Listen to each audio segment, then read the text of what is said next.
We hear you. We have been tracking the words all of you have been using all day about what is going on in Washington.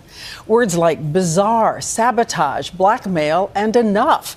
The president expressed outrage that one faction in one house of Congress is ready to bring the entire federal government to a halt. And here is our shutdown clock, counting towards midnight. ABC's chief White House correspondent Jonathan Karl now looks at this shutdown that seems both real and surreal. John?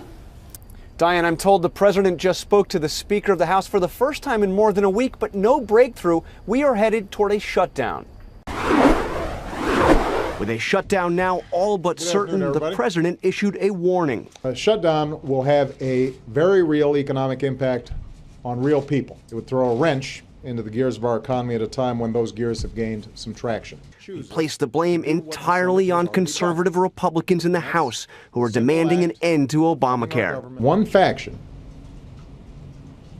of one party in one house of Congress, in one branch of government, doesn't get to shut down the entire government just to refight the results of an election. Not everything gets shut down. Troops will continue to be paid. Social Security checks will continue to go out. Medicare and Medicaid benefits too. And the post office will remain open.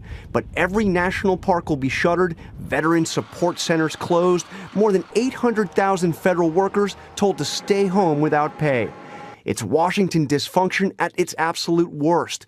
Unreasonable demands, no negotiating, and lots of name-calling. Blatant extortion. Their hostage-taking tactics. Understand we're dealing with anarchists. And the bill they are arguing about would only fund the government for 6 weeks. House Republicans, who have already voted 46 times to repeal all or parts of Obamacare, are still insisting that they won't fund the government, even temporarily, without at least some change to the law. It's time for the Senate to listen to the American people and to pass a one-year delay of Obamacare. It all adds up to a terrible civics lesson for these middle school students from Colorado. They were among the tourists we found today visiting Washington, getting in as many monuments as they can before it all shuts down tomorrow. I think it's very disappointing to me because it's kind of sending a message that the government cares more about their parties and their bipartisanship than they do us, the American people. One thing not affected by a shutdown, congressional paychecks. Members of Congress, Diane, just like the president and the vice president, will continue to get paid even during a shutdown. So they consider themselves essential. Thank you so much, John. And the threat of a government shutdown has already forced Americans to pay a price. The markets were down today. The Dow fell 128 points.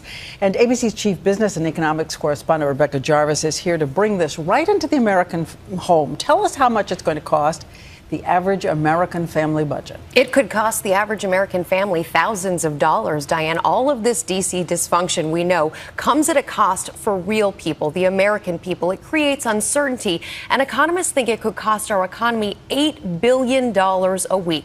Look at the last shutdown. That was 17 years ago. Stocks back then fell 3.7%. If that were to happen today, retirement savings accounts could lose as much as $9,000 in a span of just a couple of weeks, Diane. But again, the previous experience, it was rather limited, rather short. We're talking about an even bigger threat looming ahead. Yes, because we have another major battle on the horizon. It's probably something for some that will say crisis fatigue. But for the reality of the situation, we're talking about something that once we faced this before, we faced a credit crisis in this country. Trillions of dollars in wealth wiped out in a matter of a couple of days, a debt downgrade, and that's something that will come October 17th when we run out of money. All right, so this is different. This is an even more seismic shift right now. Thank you so much, Rebecca Jarvis.